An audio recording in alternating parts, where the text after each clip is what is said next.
O concerto de Deus com Davi, segundo Samuel 7,16.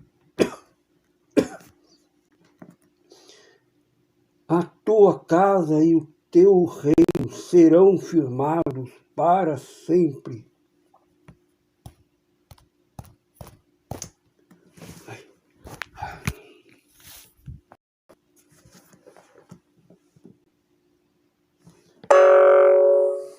A natureza do concerto com Davi, embora a palavra concerto não ocorra literalmente em 2 Samuel 7, é evidentemente que Deus estava estabelecendo um concerto com Davi.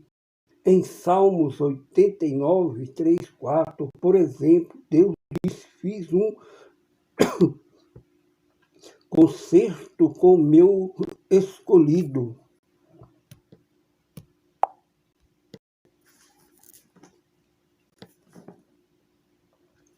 Jurei ao meu servo Davi, e tua descendência estabelecerei para sempre, e edificarei o teu trono de geração em geração.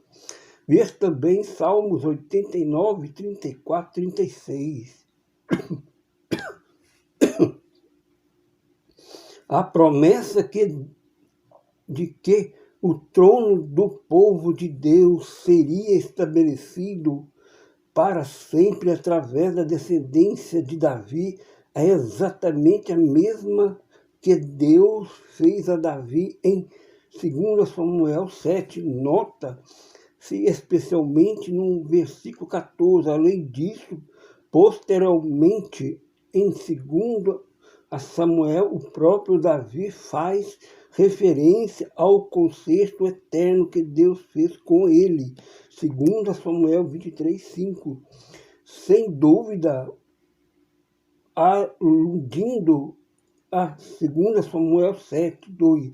Os mesmos dois princípios que operam noutros concertos do Antigo Testamento também estão em evidência que apenas Deus estabeleceu as promessas e os deveres do seu concerto, que espera que do lado humano houvesse o aceite com fé obediente.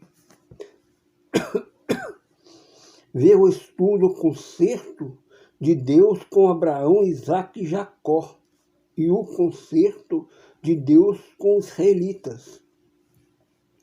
Neste concerto de Deus com Davi, ele fez uma promessa de cumprimento imediato, que era estabelecer o reino do filho de Davi, Salomão, o qual edificaria uma casa para o Senhor, o templo, segundo Samuel 7, 11, 13.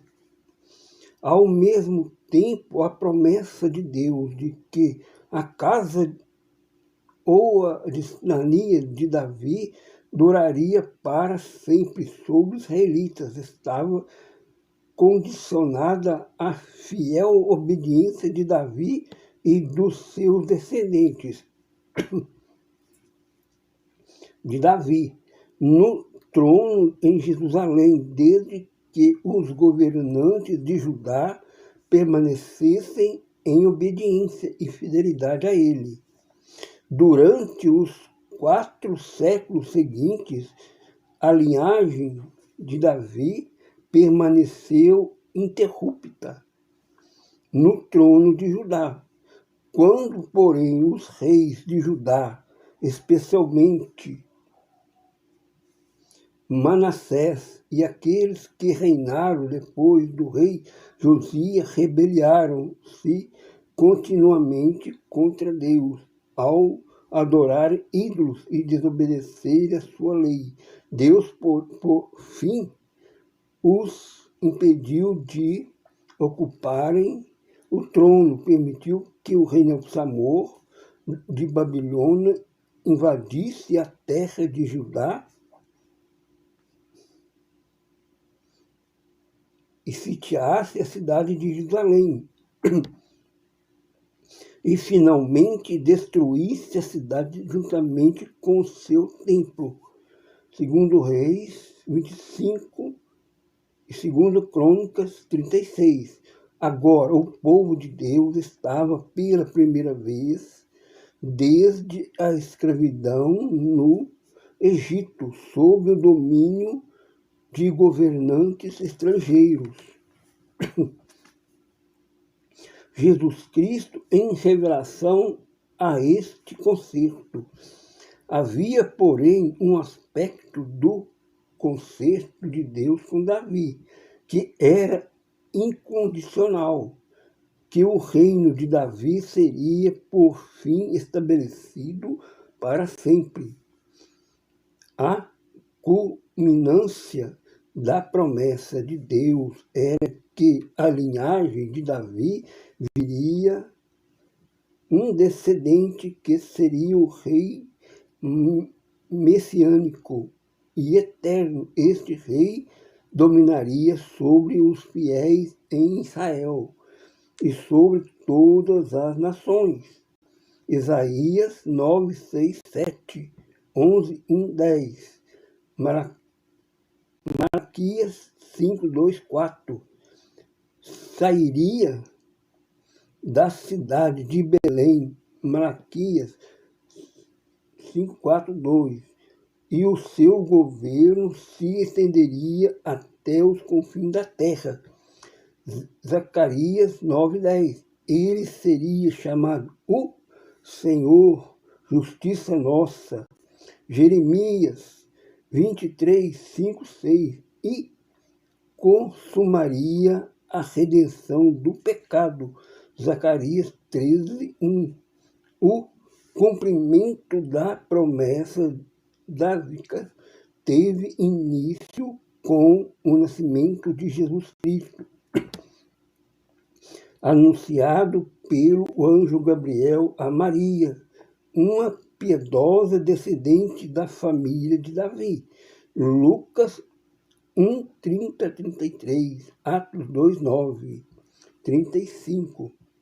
Segundo, essa promessa foi um desdobramento do concerto feito em Gênesis 3,15, que predisse a derrota de Satanás através de um descendente de Eva.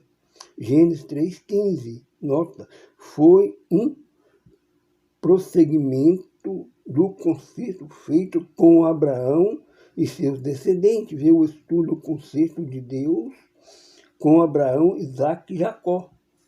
O cumprimento dessa promessa abrangia a ressurreição de Cristo dentre os mortos e sua exaltação à destra de Deus no céu. Atos 2, 29 e 33. De onde ele agora governa como Rei dos Reis e Senhor dos Senhores. A primeira missão de Cristo como Senhor exaltado foi o derramamento do Espírito Santo sobre o seu povo. Atos 1, 8, 2, 4, 33. O régio governo de Cristo caracteriza-se por um chamamento dirigido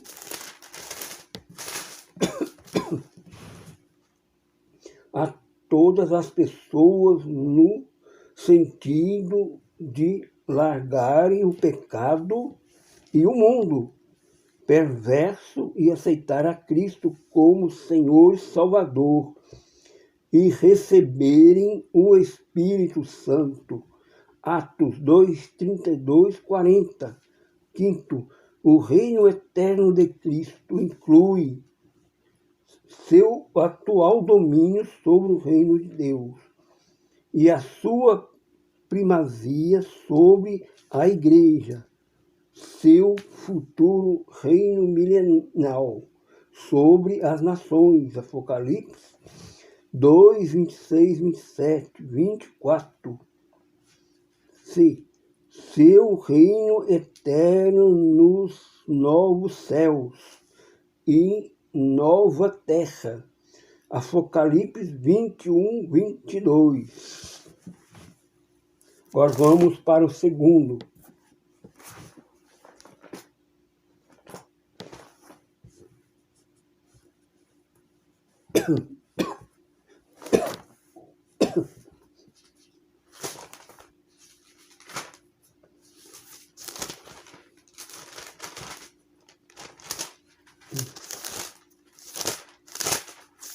Salmo 139. Os atributos de Deus. Para onde me irei do seu espírito, ou para onde fugirei da tua face? Se subir ao céu, tu aí estás. Se fizer no céu a minha casa, eis que tu ali estás também. A Bíblia não procura comprovar que Deus existe. Em vez disso, ela declara a sua existência e apresenta numerosos atributos.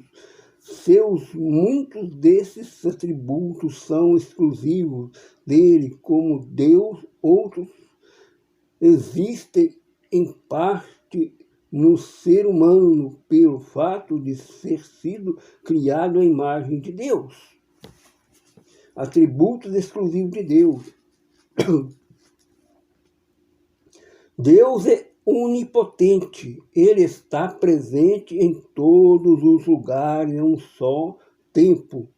O salmista afirma que não importa para onde formos, Deus está ali. Salmo 139, 7, 12. Jeremias 23, 23, 24. Atos 17, 17, 28. Deus observa tudo quanto fizemos.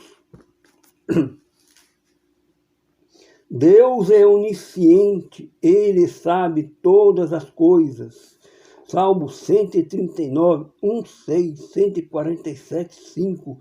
Ele conhece não somente nossos procedimentos, mas também nossos próprios pensamentos. 1 Samuel 16, 7, 1 Reis 8, 39, Salmos 44, 21, Jeremias 17, 9, 10. Quanto a Bíblia fala da presciência de Deus, Isaías 42, 9, Atos 2, 23, 1 Pedro 1, 2.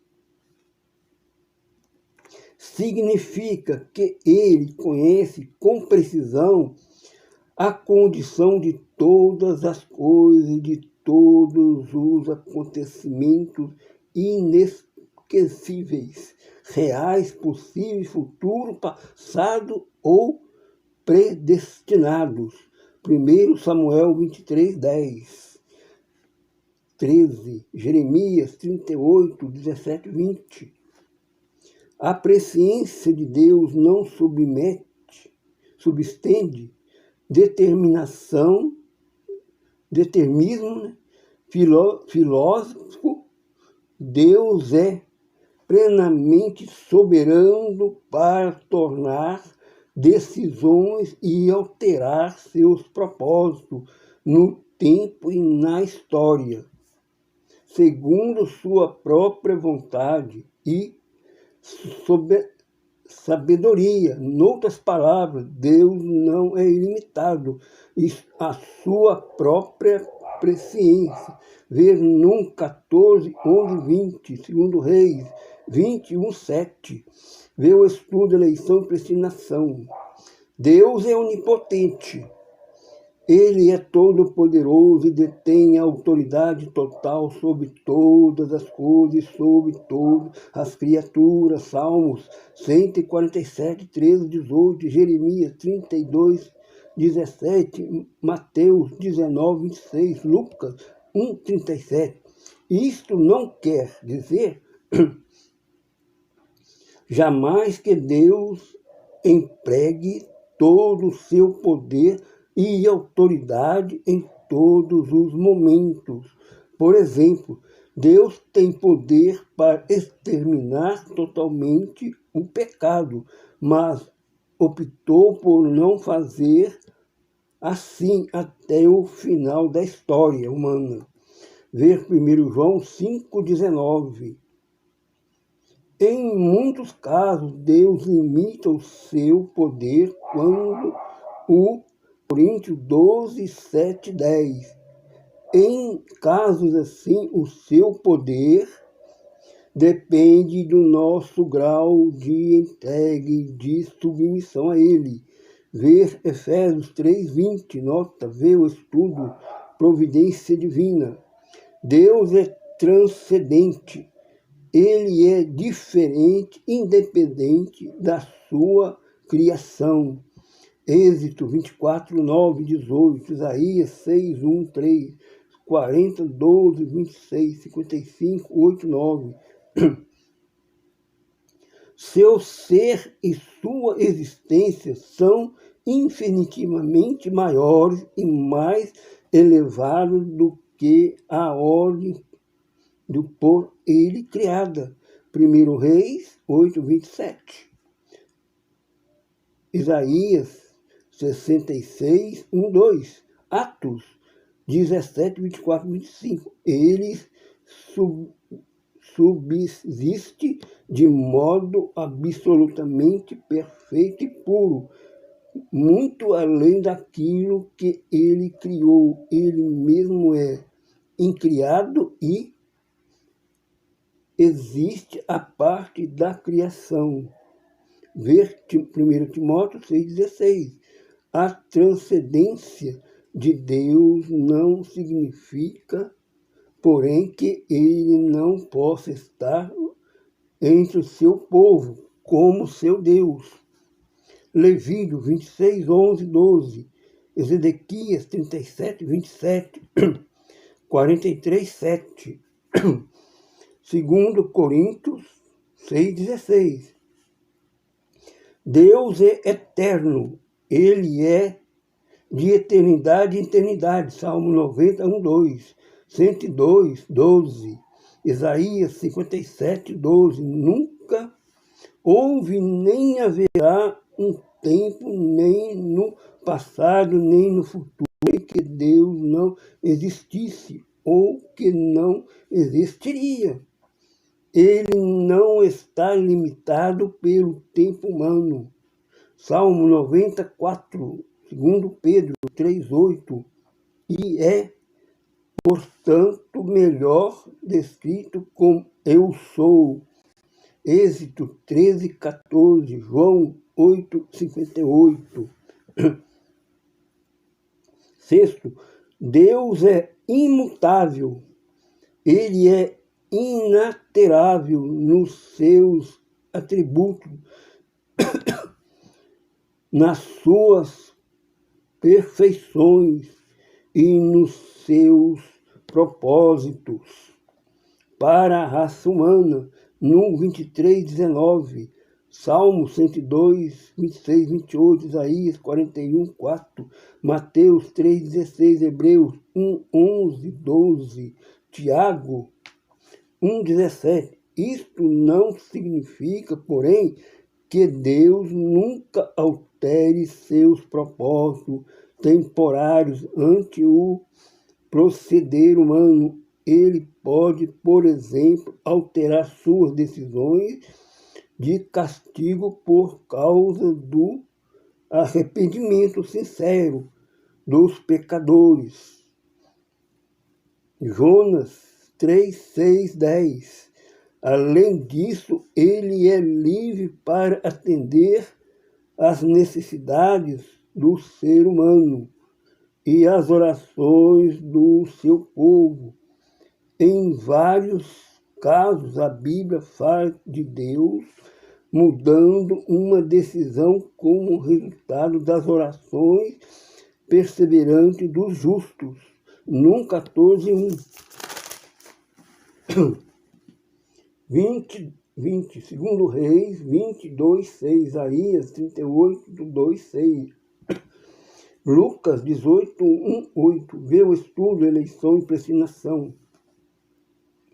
A oração eficaz. Deus é perfeito e santo. Ele é absolutamente isento de pecado e perfeitamente justo. 1:31. Levítico 11, 44, 45. Salmos 85, 13, 145, 17. Mateus 5, 48. Adão e Eva foram criados sem pecados. Gênesis 1:31. Mas com a possibilidade de pecarem. Deus, no entanto, não pôde pecar. Num 23:19-2. 2 Timóteo 2:13, Tito 1:2, Hebreus 6:18. Sua santidade inclui também sua dedicação à realização dos seus propósitos e planos. Deus é trino e uno.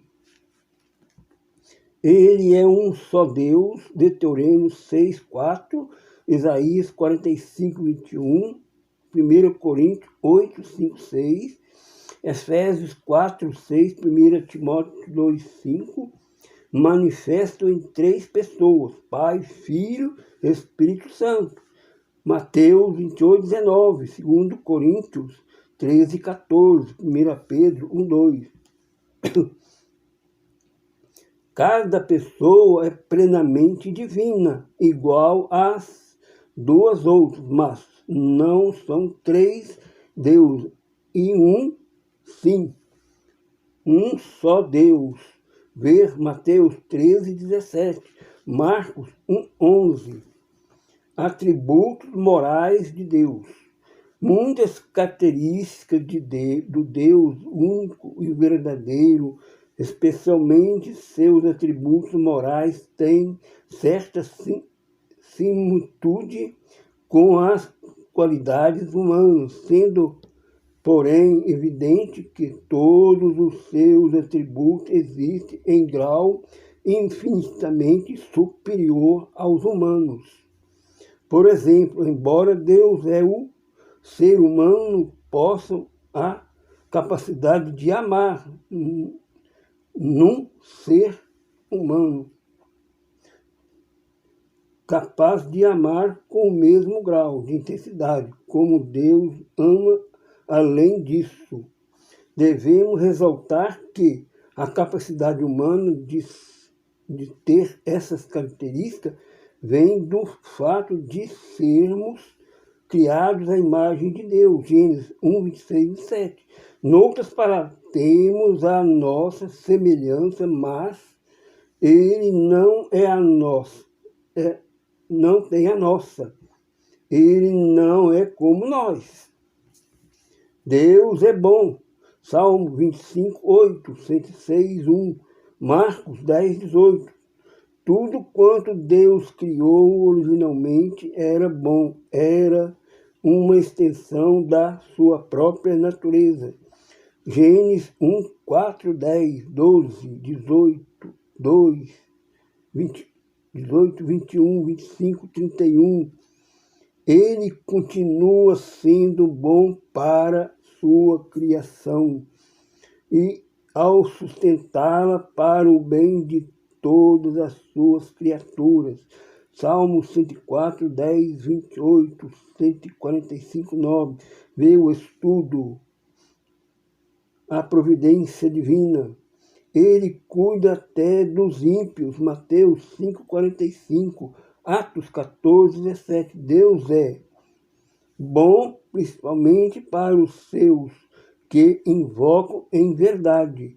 Salmos 145, 18, 20. Deus é amor. 1 João 4,8. Seu amor é altista, pois abraça o mundo inteiro, composto de humildade pecadora. João 3,16, Romanos 5,8. A manifestação principal desse seu amor foi de enviar seu único filho Jesus para morrer em lugar dos pecadores. 1 João 4, 9, 10. Além disso, Deus tem amor paternal especial àqueles que estão reconciliados com Ele por meio de Jesus. Ver João 10, 16, 27. Deus é misericordioso e clemente.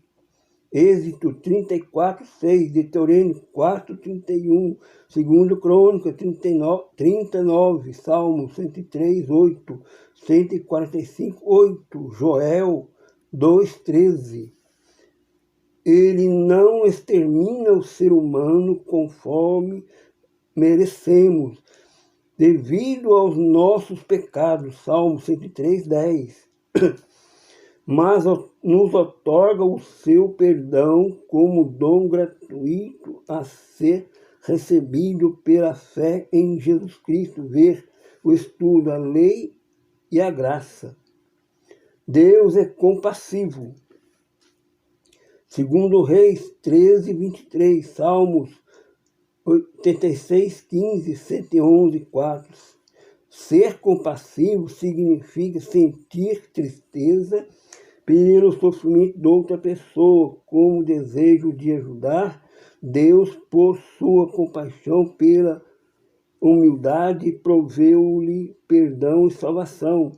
Salmo 78, 38. Semelhantemente, Jesus, o Filho de Deus, demonstrou compaixão pelas multidões ao pregar o Evangelho aos pobres, proclamar libertação aos cativos e dar vista aos cegos e pôr em liberdade os oprimidos.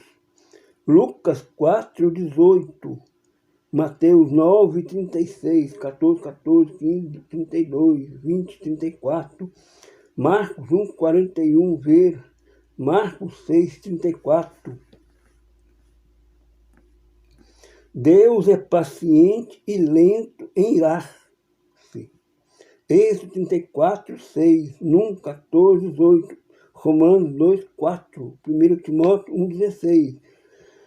Deus expressou esta característica pela primeira vez no Jardim do Éden, após o pecado de Adão e Eva, quando deixou de destruir a raça humana conforme era seu direito. Gênesis 2, 16, 17. Deus também foi paciente nos dias de Noé, enquanto a arca estava sendo construída. 1 Pedro 3, 20. E também foi paciente nos dias. E Deus continua demonstrando paciência com a raça humana pecadora. Ele não julga na devida ocasião, pois destruiria os pecadores, mas na sua paciência concede a todos a oportunidade de se arrependerem e serem salvos. 2 Pedro 3,9. Deus é a verdade. Deuteronômio 32, 4, Salmos 31, 5, Isaías 65, 16. João 3,33, Jesus chamou a si mesmo a verdade. João 14, 6. E o Espírito é chamado o Espírito da verdade. João 14, 17. 1 João 5, 6. Porque Deus é absolutamente fideligno e verdadeiro em todo quanto diz e faz. A sua palavra também é chamada a verdade. 2 Samuel 7, 28, Salmos 119, 43, Isaías 45, 19, João 17, 17. Em harmonia com este fato, a Bíblia deixa claro que Deus não tolera a mentira nem falsidade alguma, no 23, 19. Tito 1, 2, Hebreus 6, 18. Certo? Deus é fiel. Êxodo 34, 6, Deuteronômio 7, 9, Isaías 49, 7, Lamentações 3, 23, Hebreus 10, 23. Deus fará aquilo que Ele tem revelado na sua palavra e cumprirá tanto as suas promessas quanto as suas advertências. Num 14, 32, 35, 2 Samuel 7, 28, Jó 34, 12, Atos 13, 23, 32, 33, ver 2 Timóteo 2, 13. A fidelidade de Deus é de acordo exprimível para o crente e grande medo de condenação para todos aqueles que não se arrependem nem crêem no Senhor Jesus. Hebreus 6, 4, 8, 10, 26, 31. Finalmente, Deus é justo. Deuteronômio 32, 4. 1 João 1, 9. Ser justo significa que Deus mantém a ordem moral do universo e reto, sem pecado na sua maneira de tratar a humanidade. Neemias 9, 33. Deuteronômio, Daniel 9, 14. A decisão de Deus de castigar com a morte os pecadores.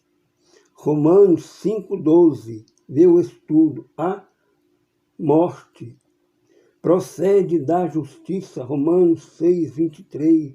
Gênesis 2, 16, 17. Sua ira contra o pecado decorre do seu amor à justiça. Romanos 3, 5, 6. Vê Juízes 10, 7. Ele revela a sua ira contra todas as formas de iniquidade. Romanos 1, 18. Principalmente a idolatria. 1 Reis 14, 9, 15, 22. A incredulidade. Salmo 78, 21, 22. Jonas 3, 6. E o tratamento injusto com o próximo. Isaías 10, 1, 4. A nós 2, 6, 7. E Jesus Cristo, que é chamado justo. Atos 5, 7, 52, 22, 14. Atos 3, 14. Também ama a justiça e abomina o mal. Ver Marcos 3, 5, Romanos 1, 18. Nota Hebreu 1, 9. Note que a justiça de Deus não se opõe ao seu amor, pelo contrário, foi para satisfazer a sua justiça que ele enviou Jesus a este mundo como sua dávida de amor. João 3,16, 1 João 9, 4, 10. E como seu sacrifício pelo pecado em lugar do ser humano. Isaías 53, 5, 6, Romanos 4, 25, 1 Pedro 3, 18.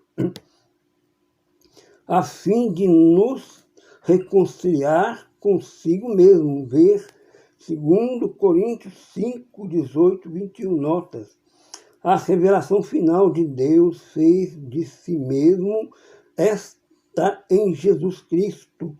João 1, 18. Hebreus 1, 4. Noutras palavras, se quisermos entender completamente a pessoa de Deus, devemos olhar para Cristo, porque nele habita toda a plenitude e dignidade.